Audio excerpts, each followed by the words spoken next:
Bonjour. Alors, l'évolution de la prise en charge des patients atteints de cancer ces dernières années a connu vraiment une révolution au niveau thérapeutique. Depuis des années, on était un peu démunis. Les patients qui avaient un cancer étaient traités par soit la chirurgie, soit la chimiothérapie, soit la radiothérapie. Et malheureusement, dans beaucoup de cas, les résultats sont décevants. Et on a plein de cancers où on avait malheureusement une progression des maladies et on était dans une situation où les cancers étaient incurables. Et on a vu depuis les années 2020, même un peu avant, l'arrivée de thérapies ciblées.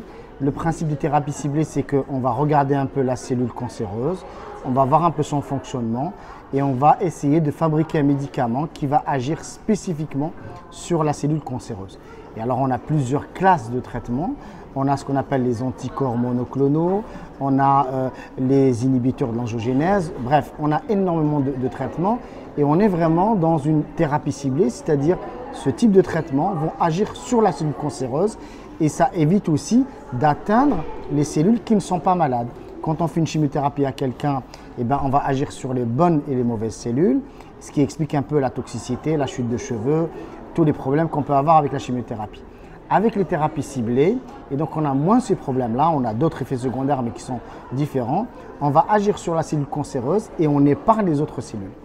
Et donc ce traitement ciblé, ces thérapies ciblées qui agissent que sur la cellule cancéreuse, ont complètement changé l'évolution et le pronostic des maladies et on est parti dans des maladies qui étaient incurables à une bonne partie des patients qui sont qui sont en rémission, qui sont guéris de leur maladie grâce à ces thérapies ciblées. Donc c'est vraiment une révolution, tant sur le plan prise en charge des patients, leur qualité de vie, la rémission, le taux de guérison. Et donc c'est ça les nouveautés actuellement, c'est que plus on avance, plus on arrive à comprendre comment la cellule cancéreuse fonctionne et on lui propose des traitements qui vont venir la bloquer, entraîner sa mort sans conséquence pour les autres cellules.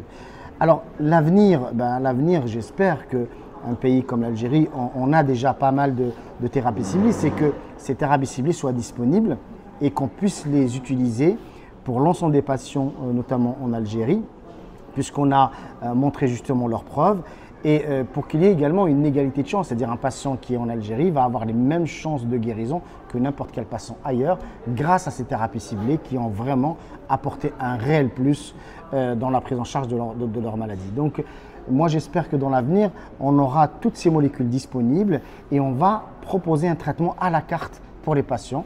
Il y a des patients certes qui bénéficieront encore de la chimio, mais d'autres vont bénéficier de l'immunothérapie, de ces anticorps monoclonaux, ce qui permettra d'améliorer leur prise en charge et obtenir un taux de guérison plus important. Donc en deux mots, pendant ces années-là, on a l'arrivée des thérapies ciblées et donc qui sont utilisées maintenant largement dans les pays occidentaux, en Europe, aux États-Unis et entre autres en Algérie.